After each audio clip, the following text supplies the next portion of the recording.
Hai Sobat DND, berbicara soal Jepang, semua sudah pasti mengetahuinya. Jepang adalah sebuah negara maju, negara industri yang maju di dunia. Di balik itu, selain penghasil industri otomotif, Jepang juga berhasil dalam industri teknologi serta salah. Nah, di sini saya akan bahas beberapa peraturan-peraturan yang ada di Jepang untuk murid sekolahnya. Namun, sebelum lanjut membahas hal ini, selanjutnya ada baiknya kita like, share, dan subscribe, serta tekan tombol loncengnya agar sobat semua tidak ketinggalan video terbaru dari kami. Berbicara soal pakaian, ada baiknya sobat mengetahui sejarahnya terlebih dahulu. Menurut sumber informasi yang kami himpun, pada waktu Perang Dunia Kedua, wanita muda Jepang sebenarnya tidak mengenal yang namanya celana dalam. Waduh, bahaya dong. Jangan nangis ya. Dan mulai menggunakan celana dalam pasca Perang Dunia usai.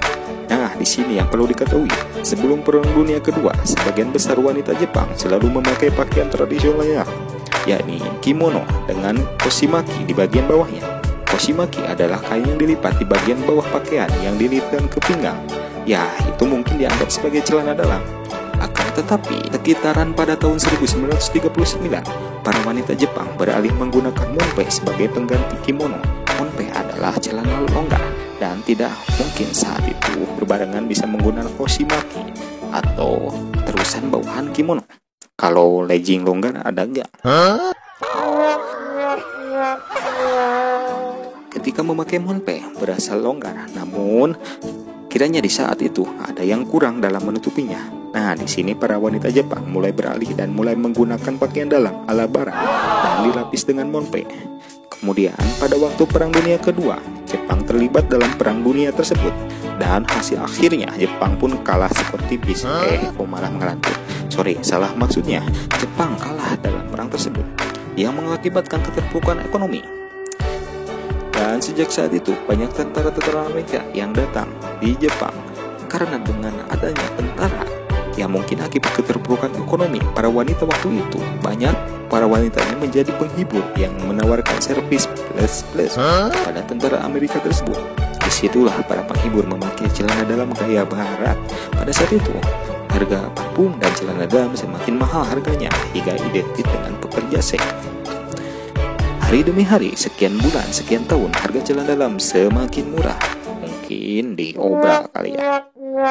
Dengan begitu, celana dalam bisa diterima dan dipakai oleh penduduk Jepang, terutama wanita. Sebenarnya, Jepang juga mempunyai celana dalam tradisional yang biasa dipakai perempuan yang terobsesi dari celana dalam pria, seperti celana sumo yang hanya kain lalu dibelitkan ke pinggul, tapi kayaknya sih agak ribet, kayak sarung mungkin ya. Kembali ke sejarah celana dalam. Loh, kok jadi sejarah celana dalam? Gak apa-apa, tanggung lanjut lagi ya. Menurut informasi yang berhasil dikumpulkan, pada waktu ada kebakaran di sebuah toko serba ada yang namanya Shirokiya, menewaskan 8 wanita dan 6 pria di lokasi tersebut. Lalu, para jurnalis asing menuliskan bahwa para wanita itu tewas karena tidak memakai celana dalam. Oh, apa hubungannya? Oh ya, mungkin ada hutannya kali.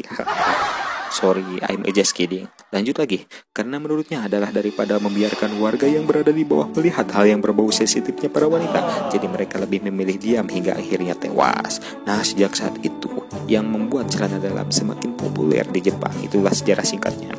Akan tetapi, tagline yang beredar saat ini apakah benar adanya atau tidak, seperti siswi di Jepang tidak boleh pakai celana dalam ke sekolah, hal itu belum bisa dibuktikan kebenarannya. Akan tetapi, ada beberapa sekolah menengah di Jepang yang mengatur penggunaan celana dalam. Dan yang wajib dipakai adalah pakaian dalam warna putih, karena warna ini dipilih dengan alasan kebersihan. Akan tetapi, hal ini mendapat kecaman dan menjadi kontroversi, karena hal itu dianggap berlebihan. Bahkan beberapa guru di sekolah diizinkan memeriksa pakaian dalam wanita yang warnanya tidak sesuai. Pengen jadi guru di Jepang. Jadi dengan begitu, aturan mengenai pelarangan memakai celana dalam bagi siswi di Jepang tidak bisa dibuktikan sumber informasinya. Terima kasih telah menonton video ini. Jangan lupa like, share, serta subscribe video ini agar Anda tidak ketinggalan videonya. Dan jangan lupa kritik dan sarannya agar kami bisa berkreasi terus. Dan akhir kata saya mengucapkan Assalamualaikum warahmatullahi wabarakatuh.